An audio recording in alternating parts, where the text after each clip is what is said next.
Hello, my name is Owen. Today I'll be doing a quick review of Erin Morgenstern's The Night Circus. What I want to do is give a brief overview of what the book is about and tell you things that I liked and tell you things that I didn't like. I actually read this book through Barnes & Noble's blind date with the book. So what they do is they have a shelf in their stores where they wrap it up in brown paper so you can't see the cover or the synopsis or anything, and all they do is put a little card on it.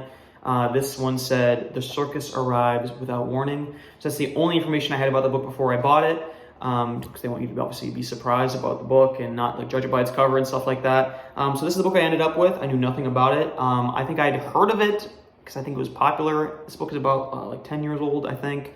But yeah, so I jumped right into it, knowing nothing about the plot, nothing about anything. And actually, it was a pretty fun experience. Just the mystery of what book you're going to read, because it's a good way to expand what's popular, because obviously they're wrapping books that they think are good. So it's kind of like a blind recommendation from a friend, but it's from Barnes & Noble. Also, I annotated this book as I read it, which I also recommend because it allows you to get more intimate with the story, because instead of just passively thinking about it, I was writing stuff down and writing my thoughts as I thought them, which led to more reflection and stuff like that. So I enjoyed that, and I recommend that as well. But jumping into the overview, this book is about a circus. It's like a magical circus. It travels around the world. But the main plot follows two magicians who are engaged in a magical competition with each other, surrounding the circus and involving the circus. But the stakes and what the competition is are unclear, and even the magicians don't know exactly what they're competing for. But yeah, so that's the overview of the book. Jumping into things that I didn't like, I would say that honestly the plot didn't always connect with me like it was supposed to, which sounds like a major flaw, and in some ways it is.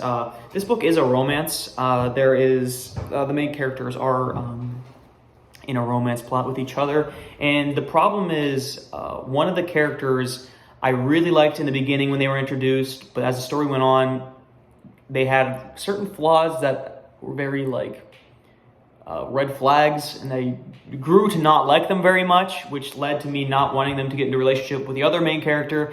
Unfortunately, the author didn't want that to happen, and they wanted you to root for them as a couple.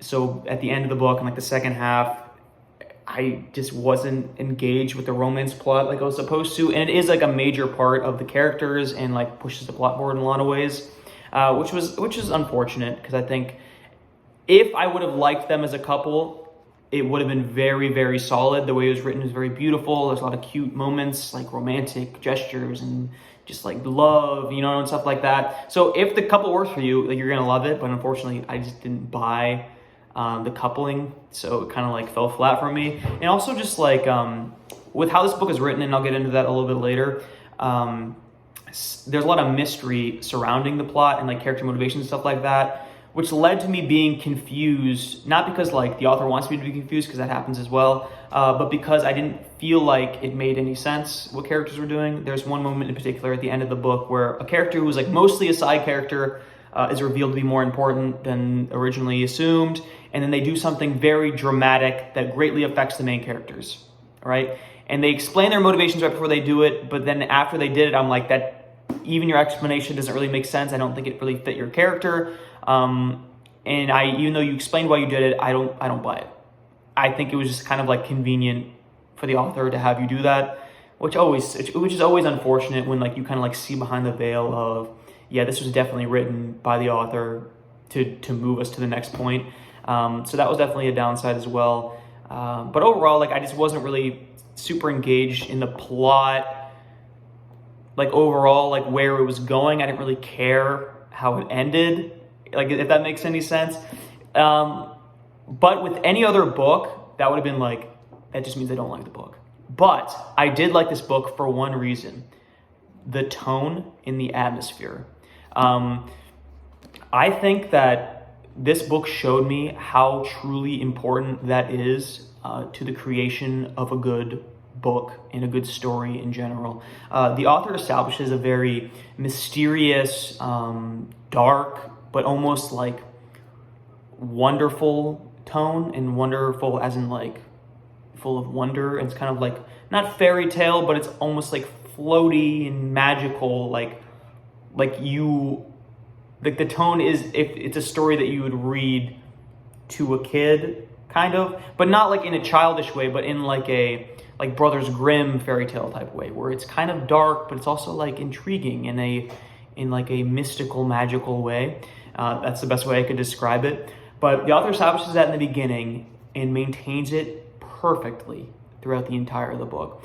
I was not super engaged in the plot, like I said. However, I think that the artistic decisions the author made to frame the plot could not have been done better, and honestly, they carried the book for me, which really like shows a lot about the power of tone and the power of atmosphere in a book. Because if this book was framed in like a normal like fantasy or romance novel way, it would have just been like POV characters, like their motivations and their thought process, like, oh, what's going to happen? And there is a little bit of that, but it's mostly like metaphors, and it's mostly like shadowed actions and conversations that you never explained, and it's just very like, you almost feel a step removed from the story than you would if you were reading it from a normal book, if that makes sense. Because, let me just try to explain this. If you're reading a book about two lovers, a normal book would just be like the perspective of one or maybe both of them, and as they're interacting with each other. This one felt like we are watching that relationship, but not from us, from one of the characters. We're watching it from somebody that's removed, watching them. So like the information that's being passed is like a step removed, and it actually does make sense with how the book ends, which I'm just coming to realize right now as I said that out loud. But it's very, very interesting because like the lack of information adds the intrigue and it adds the mystery, and even the world itself was perfectly crafted of this, like, because it takes place in like the late 1800s, early 1900s, so the technology's not super there, but it's a time of progress. It's a time of like, it was just like a world of excitement and people, like, I don't know, it's just very like, it's rooted in this magic, but it's a very grounded world, and there's very, very dark things that happen, and it's not afraid to like delve into those dark moments, and it doesn't like add magic to it to like make everything better. Like, no, this is our world in the 1800s, 1900s, if magic existed, and it's almost written in a way that this could be the world that we live in now, but not in a way that's that grounded, but in a way that like we're missing something. I don't know if that made any sense whatsoever, but it's like, the only way I could describe it is this book is like from beyond the veil, right? That's how like wonder, like it's like it's in a different universe. Like there's like a ghost realm right in front of me, and if I like entered into it, like I would enter this world. That's what it felt like to me. So realistic in a completely unrealistic way. But it just allowed me to take this plot, which I wasn't super interested in, and like immerse myself in it. And I wanted to figure out the mysteries, and I wanted to figure out like what was going on and how does this work, but I didn't even care about the answers. It was incredible. And that was all due to like the author's writing and the author's wording and the author's tone that got me engaged in something, but I didn't even care if I figured it out because I just wanted to be in the mystery. And for that reason, like I have to recommend this book. I know it gets super good reviews, but I think people should check it out. It's a masterclass in setting tone and in setting the atmosphere. And I think it's an atmosphere that everyone should at least try to immerse themselves in. And if you fall in love with the plot like I didn't, this might be a perfect book for you. So that's all I got for you guys. Thank you so much. Bye.